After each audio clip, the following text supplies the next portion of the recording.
Chapter 14. Mistakes. Small mistakes could turn into disasters. Funny little mistakes could snowball so that while you were still smiling at the humor, you could find yourself looking at death.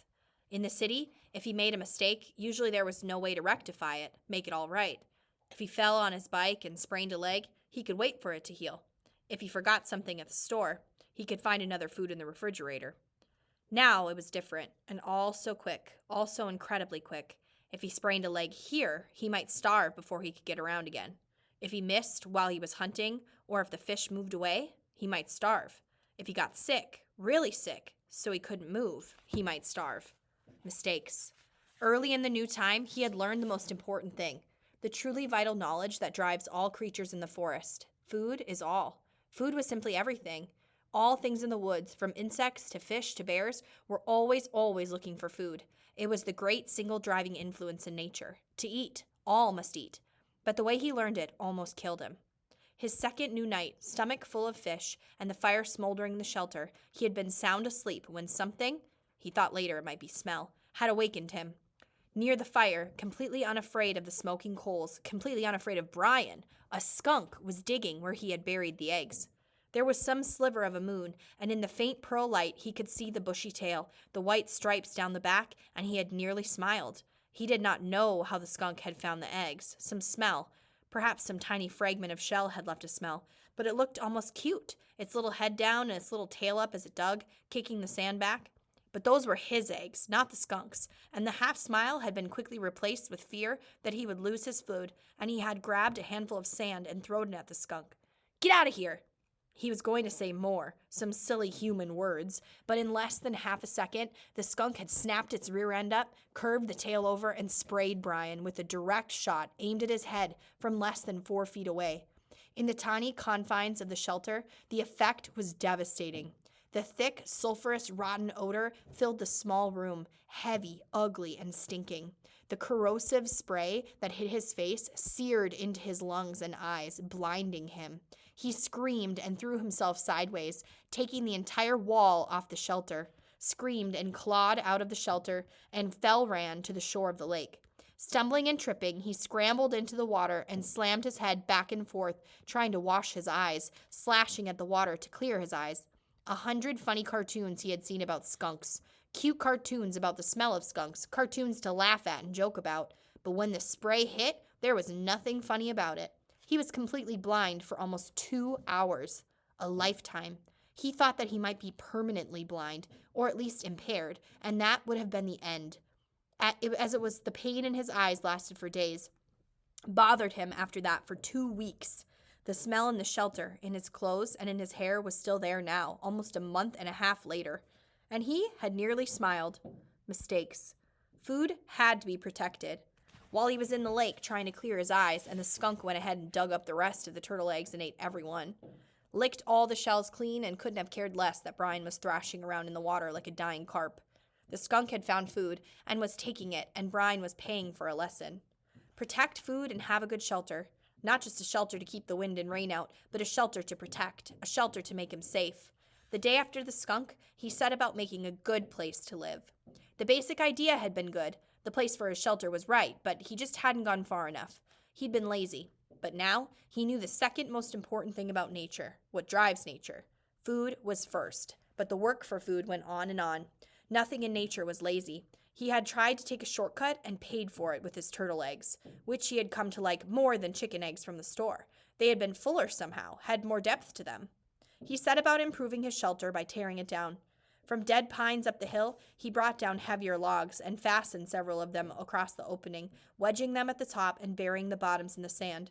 Then he wove long branches in through them to make a truly tight wall, and, still not satisfied, he took even thinner branches and wove those into the first weave. When he was at last finished, he could not find a place to put his fist through. It all held together like a very stiff woven basket. He judged the door opening to be the weakest spot, and here he took special time to weave a door of willows in so tight a mesh that no matter how a skunk tried, or porcupine, he thought, looking at the marks in his leg, it could not possibly get through. He had no hinges, but by arranging some cut-off limbs at the top in the right way, he had a method to hook the door in place. And when he was in and the door was hung, he felt relatively safe. A bear, something big, could still get in by tearing at it, but nothing small could bother him, and the weave of the structure still allowed the smoke to filter up through the top and out. All in all, it took him 3 days to make the shelter, stopping to shoot fish and eat as he went, bathing 4 times a day to try and get the smell from the skunk to leave. When his house was done, finally done right, he turned to the constant problem: food. It was all right to hunt and eat, to fish and eat, but what happened if he had to go a long time without food? What happened when the berries were gone and he got sick or hurt or, thinking of the skunk, laid up temporarily? He needed a way to store food, a place to store it, and he needed food to store. Mistakes. He tried to learn from the mistakes. He couldn't bury food again, couldn't leave it in the shelter, because something like a bear could get at it right away. It had to be high somehow, high and safe. Above the door to the shelter, up the rock face about 10 feet, was a small ledge that could make a natural storage place, unreachable to animals, except that it was unreachable to him as well.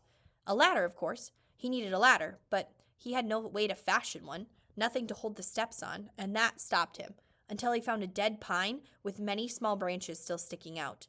Using his hatchet, he chopped the branches off so they stuck out 4 or 5 inches, all up along the log. Then he cut the log off about 10 feet long and dragged it down to his shelter. It was a little bit heavy, but dry, and he could manage it.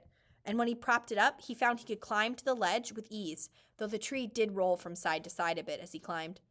His food shelf, as he thought of it, had been covered with bird manure, and he carefully scraped it clean with sticks. He had never seen birds there, but that was probably because the smoke from his fire went up right across the opening, and they didn't like smoke. Still, he had learned, and he took his time to weave a snug door for the small opening with green willows, cutting it so it jammed in tightly, and when he finished, he stood back and looked at the rock face. His shelter below, the food shelf above, and allowed a small bit of pride to come. Not bad, he had thought. Not bad for somebody who used to have trouble greasing the bearings on his bicycle. Not bad at all. Mistakes. He had made a good shelter and food shelf, but he had no food except for fish and the last of the berries. And the fish, as good as they still tasted then, were not something he could store. His mother had left some salmon out by mistake one time when they went on an overnight trip to Cape Hesper to visit relatives, and when they got back, the smell filled the whole house. There was no way to store fish. At least, he thought, no way to store them dead. But as he looked at the weave of his structure, a thought came to him, and he moved down to the water. He had been putting the waste from the fish back in the water, and the food had attracted hundreds of new ones.